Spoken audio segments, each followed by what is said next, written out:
안녕하세요. Riding on the Korean wave. Welcome to Tuesday's edition of The Culture Wave. I'm Kwon So-ah in Seoul. Explore with us Korea's culture from all aspects. Today with a focus on K-entertainment, K-diplomacy, K-beauty, and K-food.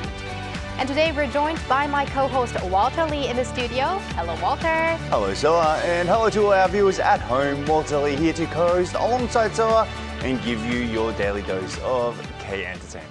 And we are going to start off with that. Now, Walter, we usually like to start on lighter subjects, but there are times when we sadly have to mourn the loss of people in the K-entertainment world. So tell us more. Yes, that's right, Soa. So the Korean entertainment world is grieving the loss of one of its most beloved figures, veteran actor Lee Soon-jae, who passed away peacefully early Tuesday morning at the age of 91. Now, Lee first made his acting debut on stage in 1956 and later made his TV debut in 1961, where he spent more than 60 years or 6 decades devoted to his craft, earning the title of a true lifelong actor. Now, dramas like What Is Love and High Kick remain cherished classics, remembered fondly by audiences of all ages. Even after turning 90, he continued to appear on stage, often saying, "As long as there's an audience, I will keep on acting." Though his health did decline during recent months, he has said that he's held on to the desire to return to work. And according to his family's wishes, the funeral will be held quietly and privately. The Culture Wave staff sends their condolences to his family. Rest in peace, actor Lee Soon-jae. And I remember some of his words. He said that acting is something that is never complete, even if you do it for your entire life. So I think that's going to be a big motivation and inspiration for his younger colleagues, as well as aspiring actors as well. I think so.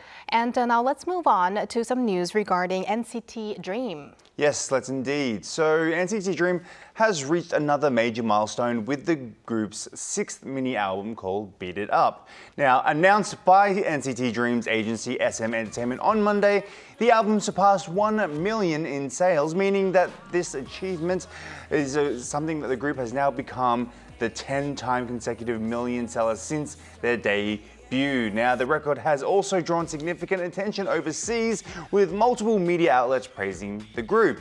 Now, UK magazine Clash described the new album as the work that most clearly showcases their identity and musical charm. In addition to the title track of the same name, the album features 6 tracks in total, offering a wide range of musical styles. NCT Dream keeps chasing their dream. Indeed they do. And lastly, let's talk about another group that keeps rising and rising. Exactly. So Rise has returned with some fresh energy with their new single Fame. Released on Monday, the track marks the group's first attempt at rage hip-hop. That genre is a subgenre of trap defined by intense, hard-hitting beats and bold confrontational lyrics. Now, Fame delivers the message that genuine emotions and love matter more than names or reputation. The single includes a total of 3 tracks: the title track itself, Fame, the R&B pop song Something's in the Water, and the bright and playful Sticky Like. Roughly 6 months after their full-length album Odyssey, the release has heightened fans' anticipation with new performances and sounds, and all eyes are on the group to see what achievements Rise will accomplish during this promotion. All right, thank you very much, Walter, for those entertainment updates, and stick around. Will do.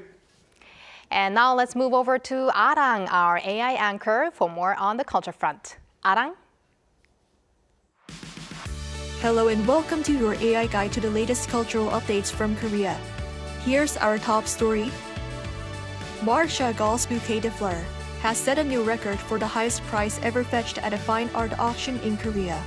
Seoul Auction announced that Chagall's work was sold for its opening bid of 9.4 billion won, or roughly $6.4 million during Monday's evening sale. The price surpasses the previous domestic auction record of 7 billion won, or over $4.7 million, set in 2023 when the blue and white porcelain 오조룡문호 jar was sold at My Art Auction. Seoul Auction said the latest sale marks a symbolic milestone, demonstrating Seoul's capacity as a hub of the Asian art market and its ability to sustain a high-end market on par with Hong Kong and Western art hubs. The Daegu National Museum has opened a special exhibition titled People and the Land, recorded in the Gazetteer, to mark the 600th anniversary of the Gyeongsangdo Gazetteer. The Gazetteer serves as an encyclopedic record of a region, detailing its population, farmland, local specialties, and natural environment. The exhibition presents around 200 artifacts, including the only gazetteer featured in the annals of the Joseon Dynasty and Daedongyeojido, the Great Map of the East, created by late Joseon geographer Kim Jong-ho. The exhibition runs through February next year. A former landfill in Ansan that once handled waste from the greater Seoul area is set to be transformed into a massive ecological garden. Gyeonggi-do Province has begun full-scale construction of Seto Forest, a new local garden on the site of the former Shiwa landfill. The site, which received household waste from 8 cities and counties in the metropolitan area until 1992, will be redeveloped as a symbolic space for environmental restoration and ecological preservation. Spanning 450,000 square meters, the garden will feature a variety of themed zones designed for healing and relaxation. Completion is scheduled for 2027. That's all from me. Stay tuned to the Culture Wave.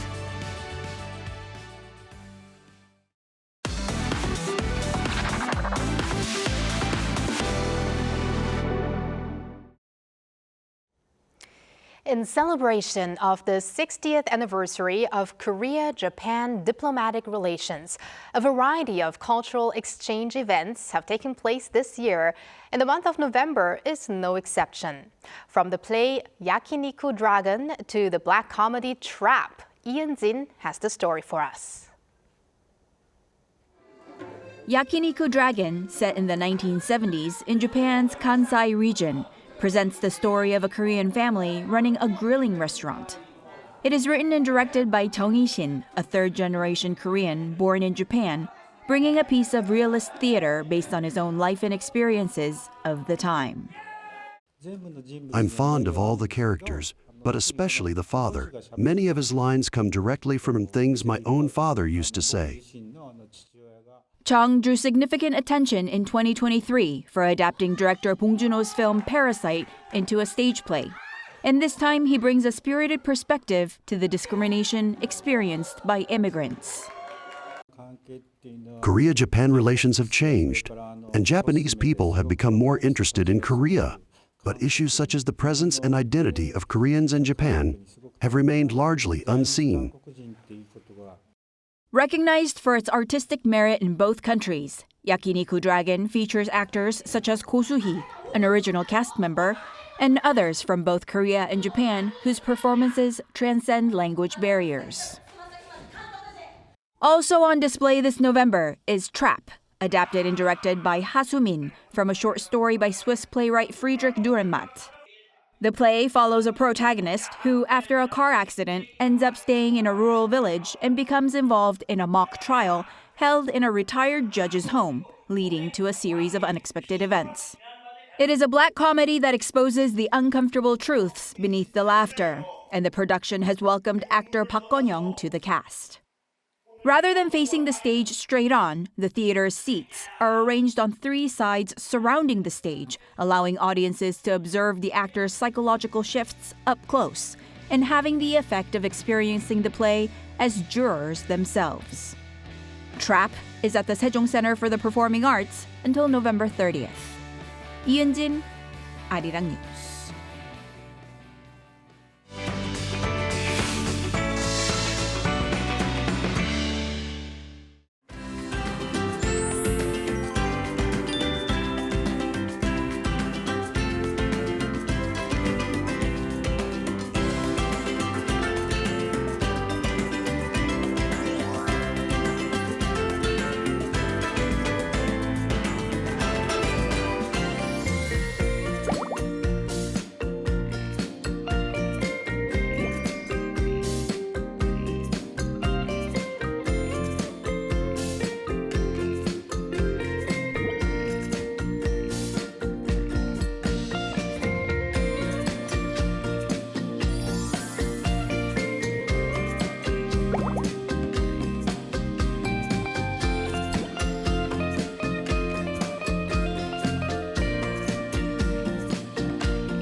President Lee Jae-myung's overseas trip to the Middle East has demonstrated how much interest in K-culture has been developing in the region.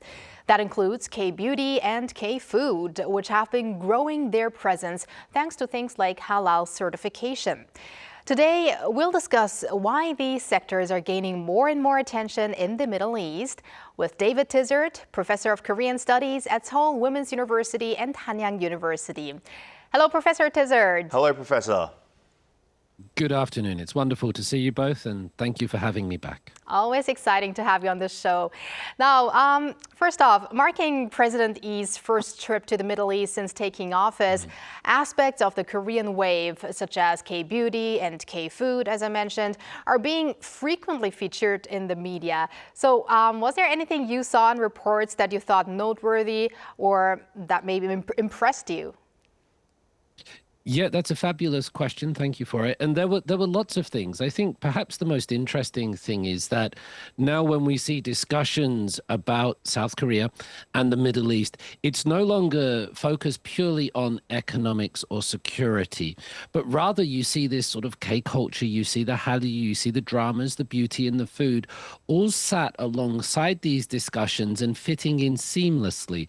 They're no longer just an add-on or an extra cherry on top of a diplomatic cake, but they're a key component of the discussions and of the relations. And I think that's a really interesting thing. Now, for those of us with long memories, you remember that Korean contractors in Saudi Arabia from roughly 73 to 84, there were nearly 750,000 Korean people employed there in various projects. So Korea has a long history and a long reputation with these things. One thing the president that really stood out to me, I should say, was this. Lee Jae-myung said that the miracle on the Han River would not have been possible without support from the Middle East, and now it's time for Korea to contribute to a miracle on the Nile. Now, that's an incredibly humble, reciprocal, and generous, magnanimous way to describe Korea's economic rise, because in doing so, he was not only acknowledging Egypt and the Middle East more broadly for the role that they have played, not just in the Hallyu Korean wave that we've experienced, but going back through history. And he's also acknowledging the Korean people in the past that have connections with the region. So I thought that also stood out. Mm-hmm. I feel, I really am on the same page when regarding how it seems that culture really now goes side by side with issues like economy and also security. And I think that was very evident also in the recent APEC meeting as well, because we had an unprecedented ministerial level culture meeting and we had Hallyu stars at the opening ceremony. So I think that's pretty impressive. It is indeed. So recently, some 18,000 people flocked to a K-pop concert that was held at the Dubai K-Expo. Now, the K-beauty and K-food experience zones were also very popular, as they usually are. Now, despite there being differences compared to the customs and culture of the Middle East, why do you think the interest in Korean culture is steadily growing in that region? Thank you. That's a great question. And yes, it's no surprise. You don't need me to tell you or to anyone listening and watching that Korean culture is popular around the world. And it is. And by the way, that's why it often features in the media reports, because not many people are going to click on the economics and the security and the diplomacy articles. But if there's something about the latest idol group performing or food, it's going to draw attention. And so that's why it does often come front and center of these, not just the conversations, but the media reporting on it. Now, Walter asked a great question. Why is there such interest in this Korean culture in the Middle East? Well, there is a tendency for us to assume that these two regions are completely different, culturally remote from each other. But when you dig a little bit deeper, and actually in my Hallyu classes, my lectures over the years, I've noticed this, that the K-dramas and the K-pop, the messages, the themes, the issues that they deal with, they align very naturally and they resonate very strongly with people not only from the Middle East, but around the world, because they're talking about loyalty, they're talking about respect, morality, and they're doing things in a way that the West doesn't. I mean, when we watch Western dramas now, and I'm stereotyping and generalizing to a certain degree, but there might be drugs, there might be sex, there might be violence, there might be swearing, there might be different presentations of sexuality. K-dramas, really, they stay kind of PG-13. They stay suitable for the middle class, and that's why in the Middle East, that obviously has an incredibly large Muslim population, they want things that resonate with their culture, their values, and K-dramas and K-culture more broadly tend to do that. It's also a reason why we see a great popularity in Latin America with the Catholic communities and beyond there. So the K-dramas, they carry something that resonates with the people. There's also the demographics and the technology. Now, the region, the Middle East, again, and I'm generalizing a whole region, but that's a very young population. Not only young, but also highly connected and highly online. And these people are the biggest consumers of K content and content more broadly. So old people tend to use the internet and these things less, but if you're young and if you're online, you have access to smartphones, social media, you're going to find K content all over. And so that's another thing playing in. There's just this great audience there for it, as well as the values that align so naturally. It's interesting to hear of these specific reasons for why the K culture is spreading that fast in these specific regions. Again, of course, not to generalize the whole Middle Eastern region, but still. And I did mention APEC briefly before, but at the recent APEC meeting, Crown Prince Khalid of Abu Dhabi sparked buzz by saying that he wants to take some stir-fried kimchi home, which would be 볶음 kimchi in Korea. So, Professor Tizard, what significance do you think do these kinds of episodes hold in the spread of K culture? Now, I love this particular story, so, and I'm glad you've referenced it. It might not be as, for me personally, but I know that many people, Korean people, those that grew up here in South Korea or abroad, that they said that they used to be embarrassed by kimchi. They used to be ashamed of gimbap. These were very sort of pungent foods that were not really suitable or appreciated, or people in the West and different parts of the world, they weren't used to them. And so Korean food was often hidden, or it was exoticized. It was seen as the other. It was seen as something to keep just at home. And so now to see Korean food being spoken of so lightly, I mean, it was a meme for a while. About 10, 15 years ago, the do you know kimchi was, it was a well-trodden meme across culture. But now people actually do know kimchi, and they know it as something that's not just some weird exotic dish to try once or twice, but it's something to be consumed, to be used, and to be eaten, not as an other, but as a normal thing. And I think that's really good.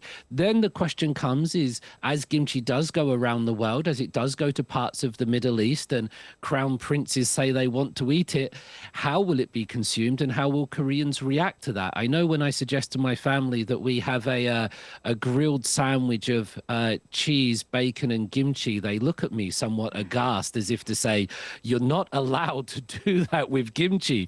But guys, a grilled sandwich of cheese, bacon, and kimchi is wonderful. So let's see what the crown prince and the royal family over there can come up with, because we might get some new K-food recipes from it. Would love to see that happening. It's making me hungry already. And let's stick to the subject of K-food. As it is expanding in its reach to the Middle East, and because of the halal certification, you know, for ramen, Korean beef, sauces, and much, much more. What aspects are crucial for Korean food to establish itself more firmly in the region, do you think? That's a great question. Thank you. It's got everything going for it at the moment. Of course, it's going to have to try to localize or globalize without losing any of its identity. And as you rightly mentioned, Walter, it's going to have genuine respect for dietary and cultural norms. It's not just a marketing label, but this is a demonstration of respect, and it's showing that you're engaging deeply with the values and the traditions of that part of the world. I also think as Korean food tries to do this abroad in the Middle East and beyond, that it will be about education. It's about learning that why do Korean people eat this food? When do they eat this food? When do they pair it with other things? What's seasonal and what's not? Because there's a whole culture about it. And we often talk about food in diplomacy. I believe that this is a way that can bring it together. I also think we need to be cognizant of the fact that this should not just be about Korean food, K-food in the Middle East, but also Middle Eastern and halal food here in South Korea. A lot of my students from that region, that part of the world, they love being in Korea. They love the safety. They love the cafes. They love the Han River. They love everything that's going on. They sometimes say to me that it's difficult because of dietary restrictions and food and halal certificates on certain things. So people come from different parts of the world and they have different dietary requirements, whether that's halal, vegetarian, and vegan. South Korea, it's getting better at that. Certainly in the last 20 years, there wasn't much in the way of that when I first arrived. It's getting there now. So I think as it goes abroad and pushes its K-food into that part of the world, that's also hopefully going to make it more cognizant of the people from that region that live and work here in South Korea and just make it a little bit easier for them to have lunch and dinner in a way that they're accustomed to. I think that would certainly be a very welcome development.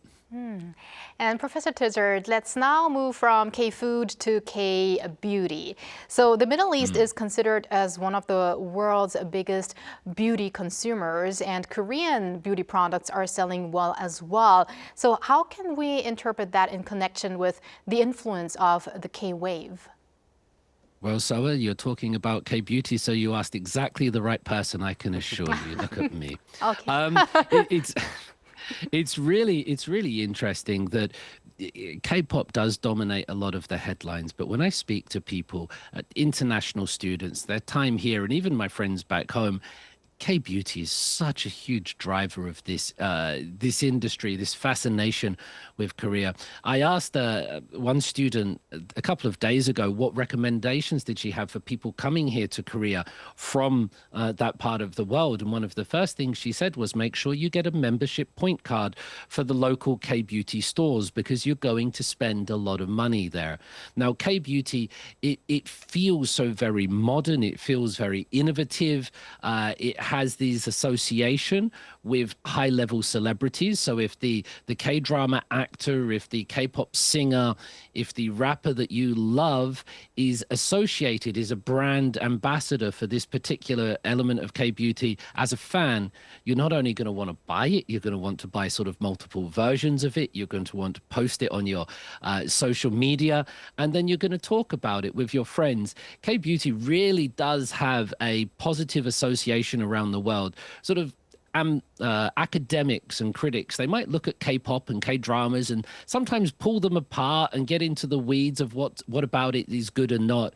K-beauty, on the other hand, generally seems to be so very positively and well received. I guess one of the challenges for it, we do get a little bit sensitive here, but South Korea is largely a homogenous population with also a rather standardized beauty setting that it expects people to accustomize to. Now, that does change over time. In the 90s, it was sort of, and a bit later, it was Ihuri dark skin. Then there was the whole kind of wet skin. Now we're looking into a very white and pale skin complexion. And so adapting the K-beauty range to people around the world with different complexions, skin colors, ethnicities, and all of that, that will be a challenge for it. But I'm pretty sure that the people are ready for it. And if you doubt it, just ask my Nepalese sister-in-law, because she loves K-beauty. And we're just about to run out of time, but briefly, Professor, finally, what are your expectations for the growth of K-culture in the Middle East from here on? High expectations, because the people there seem to have a genuine love for it. It seems to be well received. What I would really like to see is representations of, and again, the Middle East, which is so many different countries and politics and regions and things like that, but more representations of the Middle East in K-culture, in K-dramas, in K-movies, where you feature them, and you feature them in a way that's positive. I mean, sometimes these regions do come up in passing in conversations when people, I'm thinking of Taxi Unjunsa, a taxi driver, or Ode to My Father. They mention these regions in the past as related to money.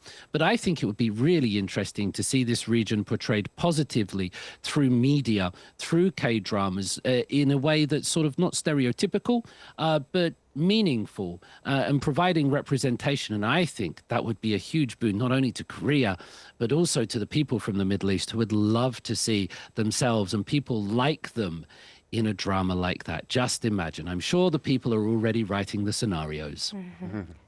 All right. Thank you very much, Professor Terzert. It was an interesting segment as always. And talk to you next time. Thank you, Professor. Thank you, guys. And thank you, Walter, as always. We're going to have you back here tomorrow. See you tomorrow.